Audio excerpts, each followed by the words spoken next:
En esta clase te hablaré sobre los ecosistemas nacionales e internacionales de Venture Capital, con el fin de que conozcas dónde se ubica el dinero y por ende por qué tenemos que crear sociedades fuera del país para seguir levantando rondas de inversión más adelante. En principio, lo que te quiero contar es que debes seguir la consigna de Follow the Money. Si ves en la gráfica, a pesar de que en los últimos 2 años se ha generado un flujo de Venture Capital muy interesante a Latinoamérica por alrededor de 4 a 5 billones de dólares, lo cierto es que en los últimos 10 años de ahí para atrás, es decir, de 2018 hacia el pasado, la suma de todas las inversiones que se hicieron en nuestra región equivalen a lo que se ha invertido en un solo año en un mercado desarrollado como lo es Estados Unidos.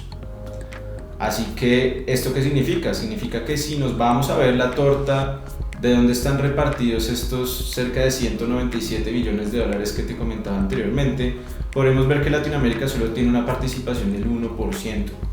mientras que Estados Unidos es el líder con más del 30% y luego le sigue Asia.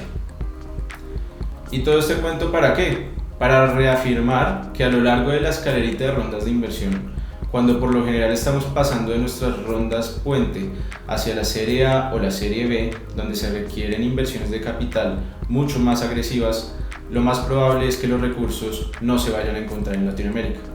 No porque tu startup no tenga la madera ni tenga el futuro promisorio para hacerlo, sino porque simplemente el capital no está acá. El capital por lo general para startups de nuestra región se encuentra en Estados Unidos.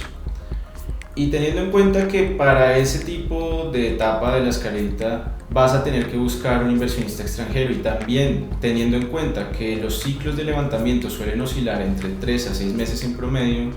lo cierto es que vas a tener que dirigirte a otros países con tiempo antes de que se te acabe el runway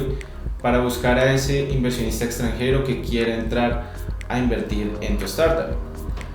Si nos fijamos un poco en algunos de los referentes nacionales, veremos cómo Rappi,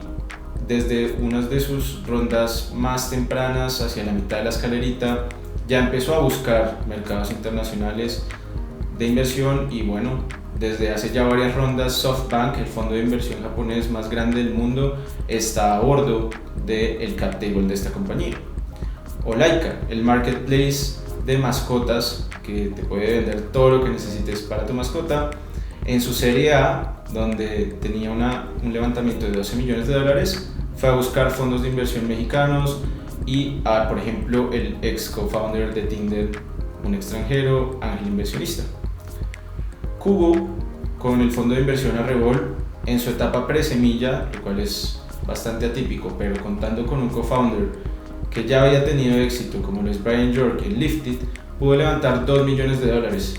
pero los levantó de un fondo de inversión extranjero. Entonces esto es para contarte y mostrarte que en efecto esto ocurre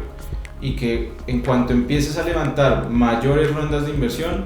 de una valoración y unos montos más grandes, estos inversionistas que están en el extranjero te van a exigir que tengas constituida una sociedad en su país o en una jurisdicción que ellos acepten y toleren. ¿Y esto por qué? Porque básicamente a estos inversionistas no les gusta invertir en vehículos jurídicos o en sociedades que se encuentren en países latinoamericanos porque somos demasiado inestables en términos político, económico, sociales. Entonces lo que te van a decir es, bueno, voy a invertir en tu startup, pero yo quiero a cambio participaciones accionarias o derechos convertibles en acciones de una compañía que esté constituida en Estados Unidos o de pronto en Islas Caimán o BVI, porque son jurisdicciones que el día de mañana, si algo ocurre,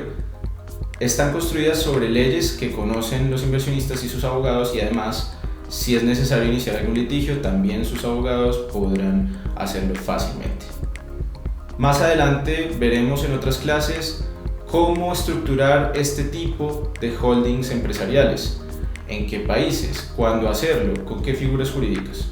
Pero lo que quiero que te lleves acá y lo más importante es que el capital no está en Colombia, en Brasil ni en Latinoamérica, está en Estados Unidos, Asia y Europa. Y cuando tengas que buscar mayor capital, los inversionistas que están fuera del país te exigirán constituir una sociedad en el exterior. Nos vemos en la siguiente clase.